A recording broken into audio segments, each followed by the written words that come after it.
مشرق وسطی سے امریکہ کے قدم اکھڑ گئے ہیں اور اس کے بہت سے فوجی اثاثے اس حد تک غیر محفوظ ہو گئے ہیں کہ انہیں مشرق وسطی سے اٹھا کر کہیں اور لے جانا پڑ رہا ہے، اور اسی لیے امریکہ بہت زیادہ پریشان ہے۔ اور اب حالیہ ایک ڈیولپمنٹ ایسی ہے جس کی وجہ سے امریکی فوج بہت پریشان ہے۔ انہوں نے اپنا ایک بہت ہی قیمتی فوجی اثاثہ مشرق وسطی کی ایئر بیس سے نکال کر یورپ بھجوا دیا ہے، کیونکہ انہیں ڈر تھا کہ ایرانی میزائل اسے بھی تباہ کر دیں گے۔ میرا نام اظہر علی خان ہے اور آپ دیکھ رہے ہیں آج کی بات۔ امریکہ مسلسل ایران کے حملوں کی زد میں ہے اور اس کے بہت سے قیمتی اثاثے ایک ایک کر کے تباہ ہو رہے ہیں۔ مختلف ایئر بیسز اس حد تک غیر محفوظ ہو چکی ہیں کہ ایران جب چاہے، جہاں چاہے، جس مقام کو چاہے نشانہ بناتا ہے اور اتنی پریسیجن کے ساتھ وار کرتا ہے کہ وہی مقام تباہ ہوتا ہے جس مقام کو ایران تباہ کرنا چاہتا ہے، اور اس کے ساتھ اگر کوئی اور بھی فوجی اثاثہ ہو جو ایران کے ٹارگٹ پہ نہ ہو تو اس کو آنچ بھی نہیں آتی۔ اور یہ کامیاب کارروائیاں ایران کی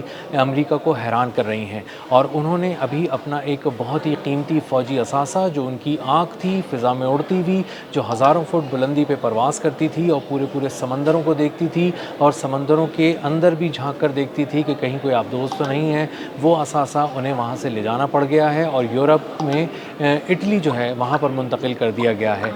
ایک علی السالم ایئر بیس پہ MQ-4C ٹرائٹون، ایک ایسا ڈرون جو جہاز سے بھی مہنگا، F-35 سے بھی 2 گنا قیمت کا جہاز، اس کو یہاں سے ہٹا لیا گیا۔ $240 ملین اس کی قیمت ہے، اور یہ ڈرون انتہائی مہنگا ہونے کے ساتھ ساتھ انتہائی کارآمد بھی تھا۔ ایران کی جنگ کے لیے خاص طور پہ یہاں بھجوایا گیا تھا اور دیکھا گیا تھا کہ ایران پر حملوں کے لیے یہ کون کون سے اہداف کو چن سکتا ہے، دیکھ سکتا ہے۔ اب یہ ایک ایسا ڈرون ہے جس کی کارکردگی انتہائی متاثر کن ہے اور حیران کن بھی ہے۔ یہ 52,000 فٹ تک کی بلندی پر پرواز کرتا ہے، پورے سمندروں پہ اس کی نگاہ ہوتی ہے۔ سمندر کے نیچے اگر کوئی آبدوز ہے تو یہ اس کو بھی دیکھ لیتا ہے۔ اڑتے ہوئے ایسے طیارے جس کے ٹرانسپونڈرز آف کر دیے جاتے ہیں اس لیے کہ ان طیاروں کو کوئی کہیں سے دیکھ نہ سکے، ان طیاروں کے بند ٹرانسپونڈرز کے باوجود بھی ان طیاروں کو یہ ٹریک کر لیتا ہے، دیکھ لیتا ہے، اور اس کے بعد بتاتا ہے اپنے ان دفاعی نظاموں کو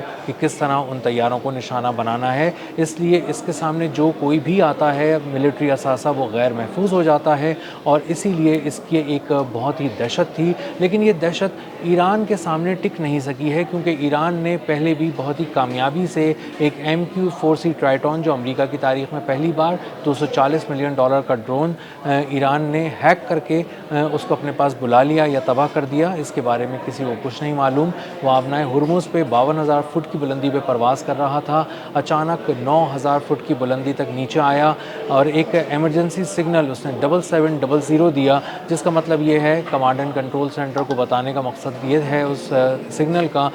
کہ میں اپنا توازن کھو رہا ہوں، کنٹرول کھو چکا ہوں، یا تو میں ہیک کر لیا گیا ہوں، یا مجھے کسی طرح کی جیمنگ کا سامنا ہے، یا مجھ پر کسی طرح کا کوئی ٹیکنیکل قسم کا کوئی ایک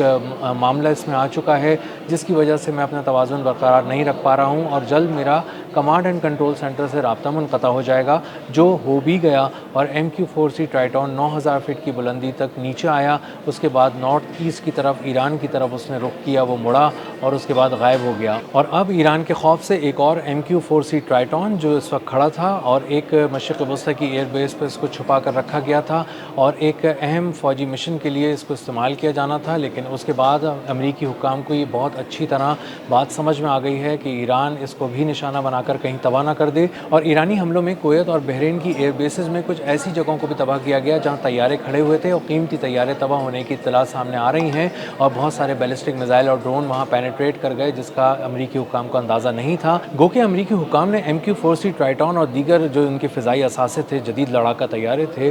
ان کو محفوظ رکھنے کے لیے ایک جامع اور مربوط قسم کا دفاعی نظام وہاں پر لگایا تھا، جس کے بعد انہیں اندازہ تھا کہ بیلسٹک میزائل اٹیک ایران نہیں کر سکے گا، لیکن انہوں نے کوئی رسک لینا مناسب نہیں سمجھا، کیونکہ پہلے بھی جو ان کے تخمینے تھے اور ان کی سوچ تھی وہ غلط ثابت ہوئی تھی، اور ایران نے بہت ہی کامیابی سے بیلسٹک اور ڈرون میزائل اٹیکس کے ذریعے